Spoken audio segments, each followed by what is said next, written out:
नमस्कार, स्वागत है आपका इंडिया डेली पर। मैं हूं आपके साथ पलक सहगल। भारतीय सेना ने जम्मू कश्मीर में आतंक का करीब करीब सफाया कर दिया है। कश्मीर में तो आतंकी ऑपरेशन चलाने के लिए पाकिस्तान को लोग भी नहीं मिल रहे हैं, लेकिन पाकिस्तान में बैठे आतंकी आका बेचैन है, लेकिन उनमें भारतीय सुरक्षा बलों का सामना करने की हिम्मत नहीं है। अब आतंकी मासूम लोगों को निशाना बना रहे हैं। सही सुन रहे हैं आप।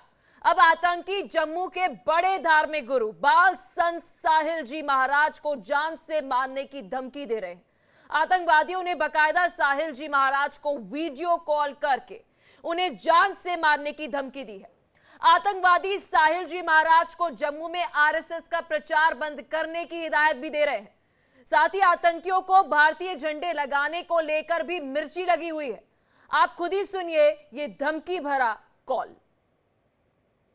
नहीं आए ऐसा आप आरएसएस के झंडे जहाँ जहाँ लगाते हैं ना, वहाँ वहाँ आपके कान लगाएंगे। आप क्या लगाएंगे? ये काट कर ये आपके टुकड़े करेंगे ना, ये इधर से इधर से इधर से इधर से ये टुकड़े करके ना, तो फिर आप काम करें। ये टुकड़े क्यों करेंगे? ये याद रखना। ये टुकड़े क्यों करेंगे? हम अपने देश का झंडा लहरा रहे हैं। तो आतंकियों की ओर से धमकी देने के बाद साहिल जी महाराज ने कहा कि हम ऐसी धमकियों से डरने वाले नहीं हैं, लेकिन धमकी भरे कॉल की जांच होनी चाहिए। आप भी सुनिए। हम हिंदुस्तान जिस तरह से बार बार हमें आतंकवादियों की तरफ से जान से मारने की धमकियां दी जा रही हैं, हमारा बस यही कहना है, क्योंकि ये लोग बौखला गए हैं कि कश्मीर घाटी में एक भगवादारी आता है और वहाँ पे आगे तिरंगा झंडा लहराता है, कार्यक्रम करता है, और ये लोग ये भी चाहते हैं कि हम अपने राष्ट्र हित के लिए और अपने सनातन धर्म के लिए जो प्रचार प्रसार कर रहे हैं वह बंद कर दें, जो कभी हो नहीं सकता।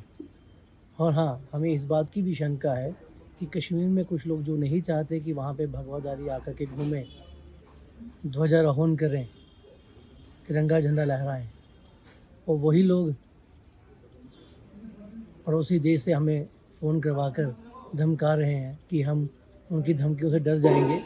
और जहाँ तक कि हमें पिछली बार ये भी कहा गया था कि कुछ 6 लोग हमारे जो हैं तुम्हारे घर पर तुम पर नज़र रखी हुई है, जो जल्द ही हमने जो निर्णय लिया है उसको हम अंजाम देंगे। और बार बार जान से मारने की धमकी दी जा रही है। हमें पुलिस प्रशासन से कोई गिला शिकवा नहीं है, क्योंकि उनकी तरफ से भरपूर सहयोग हमारे साथ है, सरकार की तरफ से सहयोग है। लेकिन हम ये ज़रूर चाहते हैं कि इन लोगों की छानबीन होनी चाहिए कि ये करवा कौन रहा है, इसके पीछे किसका हाथ है। इन बातों की छानबीन जो है वो होनी चाहिए। चलिए, इसी खबर पर और अधिक जानकारी के साथ मेरे सहयोगी रमन सैनी हमारे साथ जम्मू से जुड़ चुके हैं। रमन, क्या ये पूरा मामला है? बाबा को इससे पहले 2020 और 23 में भी धमकी मिली है, ये भी जानकारी।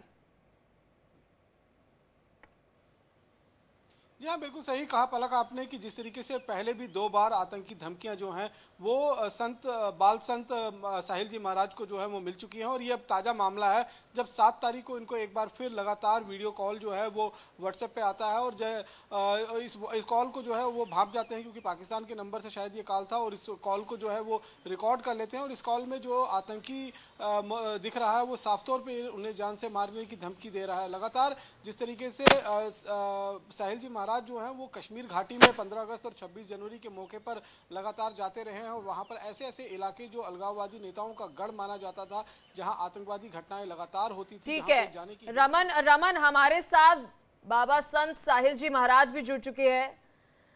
महाराज जी, राम राम आपको। क्या ये पूरा मामला, पहले आप बताइए कि वीडियो कॉल के जरिए क्या कुछ आतंकवादियों की तरफ से कहा गया आपको? श्री राम हिंदुस्तान, आपका धन्यवाद हमें अपने चैनल में बुलाने के लिए।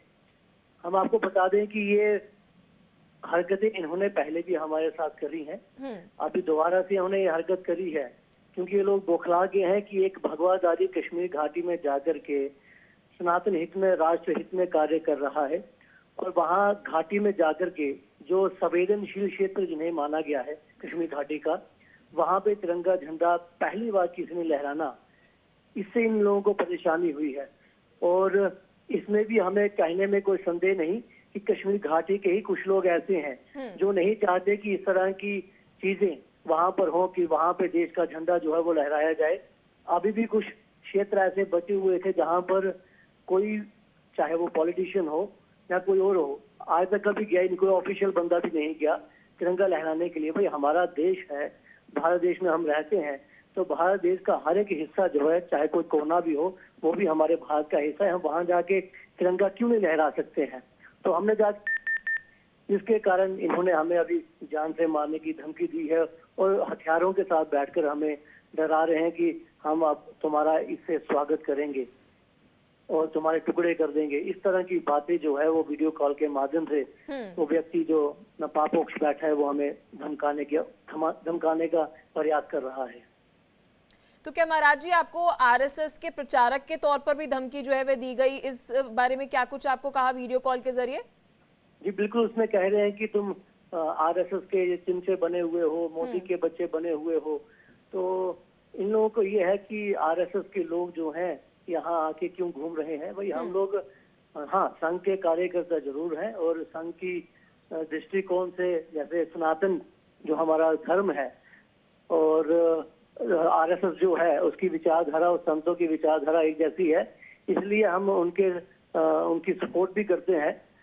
और उसमें कह रहे हैं वो लोग कि तुम आरएसएस के लोग इस तरह की हरकतें यहाँ आके कर रहे हो, तो इस तरह की बातें। और हमें लगता है कि 2014 के बाद कश्मीर के हालात बदले हैं और जिस तरह से अभी कहा जा रहा है कि 370 वापस लाई जाएगी, वो तो हमें लगता है कि कभी ऐसा होगा। महाराज जी देखिए, ये पहली दफा नहीं है जब आपको धमकी दी गई हो आतंकवादियों की तरफ से। 2020 और 2023 में और अब ये 2024 में आपको ये धमकी जो है वो मिल रही है। क्या प्रशासन की तरफ से, जम्मू कश्मीर प्रशासन की तरफ से आपने कोई सिक्योरिटी मांगी, सुरक्षा मुहैया कराने के लिए कहा? क्या शिकायत आपने की? नहीं, हमें प्रशासन से कोई शिकायत नहीं है क्योंकि प्रशासन ने ऑलरेडी हमें सुरक्षा दी हुई है। हमें उनसे कोई शिकायत नहीं है। जम्मू कश्मीर पुलिस हमें काफी सपोर्ट कर रही है और केंद्र सरकार भी काफी सपोर्ट कर रही है। लेकिन हमारा सिर्फ एक रहेगा कि इसके पीछे जिन लोगों का भी हाथ है, छानबीन होनी चाहिए और उनको एक दृश्य दिखाना चाहिए कि भाई अब ऐसी चीजें करना जो है वो सही नहीं है। और संतों के साथ हम आपको बता दें कि जब भी कोई राष्ट्र हित में कार्य करने का प्रयास करता है, ये लोग डरा धमकाकर जान दो उसका मुंह बंद करवा देते हैं। अगर वो ना माने, कोई अड़ियल हो हमारे जैसा, तो उसे मौत के घाट उतारने का भी पूरा प्रयास करते हैं ये लोग। तो क्या 2020-2023 में भी जब इस तरह के धमकी भरे वीडियो कॉल आपके पास आए थे आतंकियों की तरफ से, तब आपने कंप्लेंट की थी? जी बिल्कुल, हमने कंप्लेंट करी थी।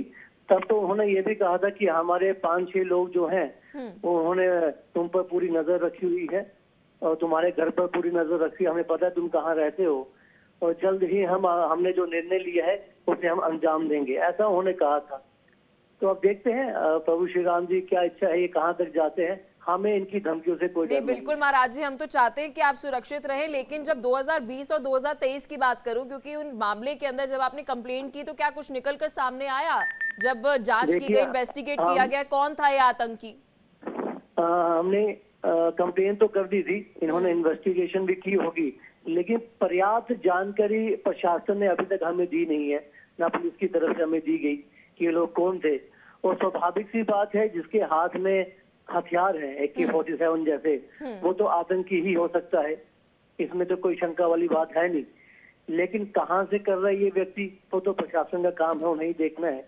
लेकिन पर्याप्त जानकारी उन्होंने अभी तक हमें दी नहीं है।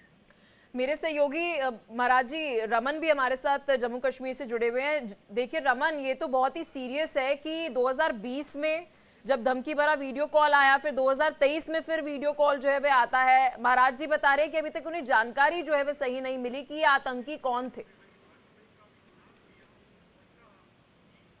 हाँ बिल्कुल, निश्चित रूप में जिस तरीके से साहिल जी महाराज बोल रहे हैं कि उनको लगातार ये तीसरी बार आतंकी धमकी मिले हैं और कहीं ना कहीं जो ऐसे फ़ोन कॉल्स का इस्तेमाल किया जा रहा है जिसको ट्रेस आउट करना थोड़ा सा मुश्किल हो सकता है। वीपीएन का इस्तेमाल ज़्यादातर इस समय आतंकी संगठन जो है वो कहीं ना कहीं कर रहे हैं और सैटेलाइट फ़ोन का भी इस्तेमाल इस समय जो है आतंकियों के पास में है। तो अब ये जाँच का विषय है कहीं ना कहीं पुलिस के लिए कि आखिरकार ये जो कॉल्स आ रही हैं क्या अक्रॉस द बॉर्डर यानी कि पाकिस्तान या पीओके से ये कॉल की जा रही हैं या फिर जम्मू कश्मीर के अंदर ही जो आतंकी मौजूद हैं वो इस तरीके की धमकी जो है वो इनको दे रहे हैं। क्योंकि लगातार 26 जनवरी और 15 अगस्त का जब मौका होता है तो साहिल जी महाराज कश्मीर घाटी के अलग अलग हिस्सों में, कभी साउथ कश्मीर के इलाके में, कभी नॉर्थ कश्मीर के इलाके में, कभी सेंट्रल कश्मीर के इलाके में भारतीय ध्वज लेकर पहुंचते हैं वहां पर तिरंगा झंडा फहराने के लिए और इसी बात की मिर्ची कहीं ना कहीं उन आतंकी संगठनों को भी लग रही है। इसीलिए लगातार उनको धमकी दी जा रही है। आतंकियों की तरफ से जो हिट लिस्ट तैयार की गई है जम्मू कश्मीर में, खासतौर पर जम्मू में जो संत समाज के लोग हैं या फिर भारतीय जनता पार्टी के जो नेता हैं उनमें साहिल जी महाराज का भी नाम जो है वो कहीं ना कहीं है। इसीलिए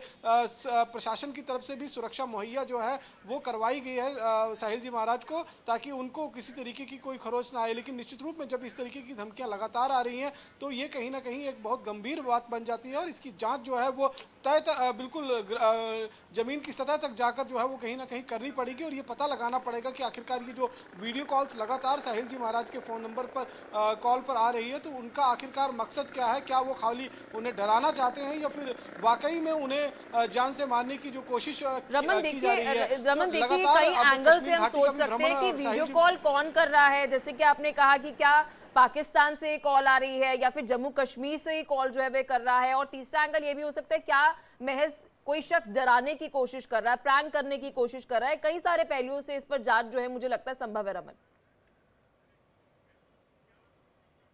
जी हाँ बिल्कुल, निश्चित रूप में ये कहीं ना कहीं जांच का विषय है और पुलिस प्रशासन को, चाहे वो कश्मीर पुलिस हो चाहे वो जम्मू पुलिस हो, दोनों को ही इसमें मिलकर एक पर्याप्त जांच जो है वो करनी चाहिए ताकि कम से कम इस बात का तो खुलासा हो सके कि आखिरकार ये जो कॉल्स आ रही हैं और वो भी ऑडियो कॉल नहीं है, वीडियो कॉल है जिसमें वो बाकायदा बंदूकधारी एक चेहरा नकाब से उसने बंद किया हुआ है, मफलर से चेहरा अपना ढका हुआ है और इस तरीके की बातें कर रहा है जिसमें वो खुलेआम धमकी देते हुए नजर आ रहा है। वो कह रहा है कि अगर आपने आरएसएस का एजेंडा जम्मू कश्मीर में चलाना बंद नहीं किया, जहां जहां आप झंडे लहराना जाते हैं, हमें आपकी सारी जानकारी है। पहले भी जब ये कॉल आई थी तब उनको कहा गया था कि देखिए आपके घर के ऊपर जो है वो हमारी नज़र है। महाराज जी जो है वो जम्मू के अखनूर के ही रहने वाले हैं, अखनूर से आगे एक गांव पड़ता है, उसी गांव के रहने वाले हैं, लेकिन इस समय जम्मू में उन्होंने अपना डेरा बनाया हुआ है और लगातार जो है वो उन पर हो सकता है कि नज़र भी रखी जा रही हो। लेकिन इस समय क्योंकि जम्मू कश्मीर महाराज पुलिस जी का से सुरक्षा जान जो लेते है हैं। वो महाराज जी सुरक्षा देखिए दस्ता मेरे हमेशा सहयोगी उनके साथ रमन में बता रहता है, रहे चाहे हैं कि आपने कई बार साउथ कश्मीर में, नॉर्थ कश्मीर में, सेंट्रल कश्मीर में आप गए, वहां पर भारतीय ध्वज वहां पर आप लहराते हुए नजर आए। क्या कभी आपको ऐसा लगा कि कोई आपका पीछा कर रहा है, कोई आपके घर पर नजर रख रहा है, कोई संदिग्ध व्यक्ति आपने देखा हो? जी बिल्कुल, जब हमने साउथ कश्मीर में गुंड एक क्षेत्र है जो जिसके कुलगाम लिंक रोड के अंदर 25 किलोमीटर अंदर जाकर है, बर्फीली पहाड़ी पर, जब हमने वहां पर तिरंगा झंडा लहराया था, वहां से आने के बाद हमें भी दोबारा फिर से वीडियो कॉल आया था। उन्हीं दिनों की बात है जब हमारे घर की गली में हमें एक अननोन पर्सन दिखा। जो हम ही बाहर थोड़ा टहल रहे थे, उनसे पूछा कि भाई साहब आप यहाँ पे काफी देर से खड़े हैं जी। तो आपको किन के पास जाना है? तो कहते बस मुझे किसी से मिलना है। किससे मिलना है? उसके बाद वो व्यक्ति वहां से उल्टे पैर भागता है। जब वो भागा तो हमें शक हुआ, तो हमने कंसर्न पुलिस चौकी है पूर्णिचक, वहाँ के चौकी ऑफिसर को कन्वे किया कि इस तरह से यहाँ से एक व्यक्ति जो है जो हमारे पूछने पर वो भागा है, तो कृपया आप इसकी जांच करें, फटाफट पुलिस भेजें। उसके बाद चौकी ऑफिसर तो हमारे पास नहीं आए, उसके बाद उन्होंने क्या कार्रवाई की उसका भी हमें पता नहीं। लेकिन ये एक बार हमारे साथ वाकई जरूर हुआ था जो हमने पुलिस को बताया भी था। तो महाराज जी ये तो देखिए आपके घर के पास में ये घटना जो है वे हुई। जहाँ तक मैं जानती हूँ आपके बारे में, आप कई बार कई सारे ऐसे सोशल कार्यक्रम जो रहते हैं वहां पर भी मौजूद रहते हैं। क्या वहां पर किस तरह से आपको महसूस हुआ कि कोई आपके ऊपर नजर रख रहा है या सिक्योरिटी किस तरह से प्रशासन की तरफ से दी जाती है? देखिए वहाँ पर जो हमारे कार्यक्रम होते हैं, वहाँ पे भागवत जी में वहाँ पे हजारों की तादाद में लोग आते हैं और इतने सारे लोगों में हमारे साथ तो प्रशासन ने जो सुरक्षा दी हुई है वो हमारे साथ रहते ही हैं। मंच के ऊपर हम होते हैं, हजारों की तादाद में लोग बैठे होते हैं, उनमें कोई ऐसी डिटेक्टर मशीन तो इन्होंने नहीं लगाई होती कि जिसको चेकिंग करके एक बंदे को भेजें, है ना। अब उसमें कुछ कह नहीं सकते हैं। हम तो संत होने के नाते यही कह सकते हैं कि जो प्रभु की इच्छा होना तो वही है। बाकी देश से प्यार है वो हमेशा। तो तो क्या हम महाराज जी हमेशा मैं ये समझूं कि जिस तरह से थ्रेट दिए जा रहे हैं वो आप हिंदुत्व का प्रचार जम्मू कश्मीर में कर रहे हैं, हिंदुत्व की बात कर रहे हैं, राष्ट्र की बात कर रहे हैं, इस वजह से आपको धमकी भरे वीडियो कॉल्स जो है वे आ रहे हैं? जी बिल्कुल, हम सनातन की बात करते हैं और राष्ट्र का प्रचार प्रसार कर रहे हैं कश्मीर घाटी में जाकर के भी, सिर्फ जम्मू और बाकी स्टेटों में नहीं, कश्मीर घाटी में जाकर के कर रहे हैं। इसलिए इन लोगों को तकलीफ हो रही है कि एक भगवादारी कश्मीर घाटी में आके राष्ट्र का और सनातन का प्रचार क्यों कर रहा है। क्योंकि मैं उन लोगों को भी बताना चाहता हूँ कि सनातन और राष्ट्र क्या है और राष्ट्र भक्ति हर एक में होनी चाहिए। इसलिए ये लोग हमें धमकाने का प्रयास कर रहे हैं। बिल्कुल महाराज जी, और- बहुत शुक्रिया इंडिया डेली के साथ जुड़ने के लिए। आशा करते हैं कि जल्द कार्रवाई जो है वे हो और इस तरह के धमकी भरे कॉल आपको ना आए और आप सुरक्षित रहे। इस बीच एक बड़ी ब्रेकिंग न्यूज सामने आ रही है। आतंकियों के खिलाफ जम्मू कश्मीर में बड़ा एक्शन चल रहा है। पिछले 10 दिनों में सेना ने 6 एनकाउंटर किए हैं। ये बड़ी खबर आपको जम्मू कश्मीर से बता रहे हैं, जहां पर घाटी में लगातार आपको बता दें कि सर्च ऑपरेशन भी चल रहा है, मुठभेड़ भी चल रही है। लेकिन अगर 10 दिनों की बात करें तो कुल 6 एनकाउंटर जम्मू कश्मीर में सुरक्षा बलों की तरफ से किए गए हैं। इसी खबर पर और अधिक जानकारी के साथ मेरे सहयोगी रमन सैनी हमारे साथ जुड़े हुए हैं। रमन, देखिए पिछले 10 दिनों क्या 20 दिनों की भी अगर मैं बात करूं तो सुरक्षा एजेंसियां जो है वे अलर्ट मोड पर नजर आ रही है। 6 एनकाउंटर कुल पिछले हम कह सकते हैं कि 10 दिनों में किए गए हैं और 10 आतंकी भी ढेर हुए हैं। जी हाँ पलक, बिल्कुल आपने सही कहा कि अगर हम जब से नई सरकार का गठन हुआ है यानी कि 16 अक्टूबर का वो दिन जिस दिन उमर अब्दुल्ला ने नई सरकार में एक सीएम के रूप में शपथ लिया था और उसके बाद 18 तारीख को पहली आतंकी घटना जो है वो जम्मू कश्मीर के अंदर नजर आई थी, जो शोपियां के अंदर एक बिहार के मजदूर को आतंकियों ने गोली मारी थी। तो पिछले अगर हम 20-22 दिन की बात करें तो 20-22 दिन में करीबन 12 से ज़्यादा आतंकी घटनाएं जो है हो चुकी हैं। लेकिन जो एनकाउंटर जिसमें सुरक्षा बलों ने आतंकवादियों को मार गिराया है, पहला एनकाउंटर अखनूर में 28 तारीख को शुरुआत हुई थी और 28 तारीख से लेकर 8 तारीख के बीच में करीबन 10 दिन में 6 एनकाउंटर हुए हैं और 10 आतंकवादियों को सुरक्षा बलों ने ढेर किया। इसमें 3 आतंकी जैश ए मोहम्मद के जो थे उनको अखनूर में ढेर किया गया था। उसके बाद एक लश्कर तोयबा का जो कमांडर उस्मान भाई जो खनियार इलाका श्रीनगर में पड़ता है, जिसकी खबर भी इंडिया डेली ने सबसे पहले ब्रेक की थी, वहां पर मारा गया। उसके बाद अरबाज मीर जो है वो अपने एक आतंकी साथी के साथ साउथ कश्मीर का जो अनंतनाग का इलाका पड़ता है वहां पर मारा गया। उसके बाद कुपवाड़ा में एक आतंकी मारा गया, बांडीपुरा में एक आतंकी मारा गया और कल जिस तरीके से हमने देखा कि एक बार फिर सोपोर के इलाके में 2 आतंकी जो है उनको सुरक्षा कर्मियों ने ढेर किया। तो निश्चित रूप में जहां एक तरफ आतंकी संगठन जम्मू कश्मीर को दहलाने की कोशिश कर रहे हैं, इसीलिए वो देख रहे हैं, इसलिए देखा जा रहा है कि जम्मू कश्मीर में एक के बाद एक आतंकी घटनाओं में इजाफा हो रहा है। वहीं दूसरी तरफ सुरक्षा कर्मियों ने भी अब अपनी पूरी कमर कस ली है।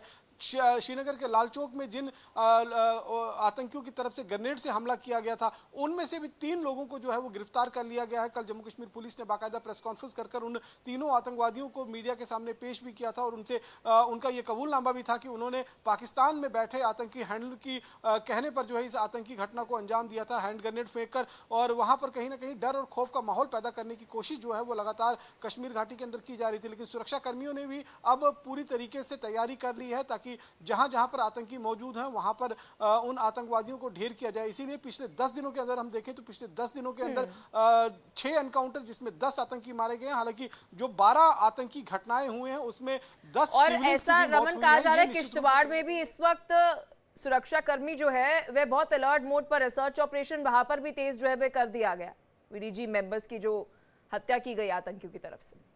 देखिए कल 2 दिन पहले जिस तरीके से जी हाँ जिस तरीके से 2 दिन पहले किश्तवाड़ के इलाके में वीडीजी यानी कि ग्राम सुरक्षा समिति के जो 2 सदस्य थे, नज़ीर अहमद और कुलदीप कुमार, इन दोनों को आतंकियों ने अपना निशाना बनाते हुए इनको मौत के घाट उतार दिया था। और उसके बाद पूरे जम्मू कश्मीर के अंदर जो वीडीजी मेंबर्स हैं वहाँ पर सुरक्षा व्यवस्था को बढ़ा दिया गया था। हमने देखा कि किश्तवाड़ के इलाके में भी जो है वो हाई सिक्योरिटी इस समय रखी गई है ताकि आतंकी दोबारा किसी तरीके की वारदात को अंजाम न दे सके। वहीं पुंछ का जो इलाका पड़ता है, क्योंकि पुंछ का इलाका बाया मुगल रोड से शोपियाँ जो साउथ कश्मीर का इलाका पड़ता है उससे जुड़ता है, इसलिए वहां पर भी कई जगह सरप्राइज नाके जो हैं वो भारतीय सेना, जम्मू कश्मीर पुलिस और सीआरपीएफ की तरफ से लगाए गए हैं। आने जाने वाली जो गाड़ियां हैं, वाहन जो हैं, उनको चेक किया जा रहा है कि कहीं आतंकी गाड़ियों के माध्यम से कहीं ट्रैवल तो नहीं कर रहे हैं। जो लोग ट्रैवल कर रहे हैं उनमें से कोई बहुत OGW तो शुक्रिया रमन, हर एक जानकारी साझा करने के लिए। आप इस खबर पर बने रहिएगा, आपसे अपडेट हम लेते रहेंगे। चले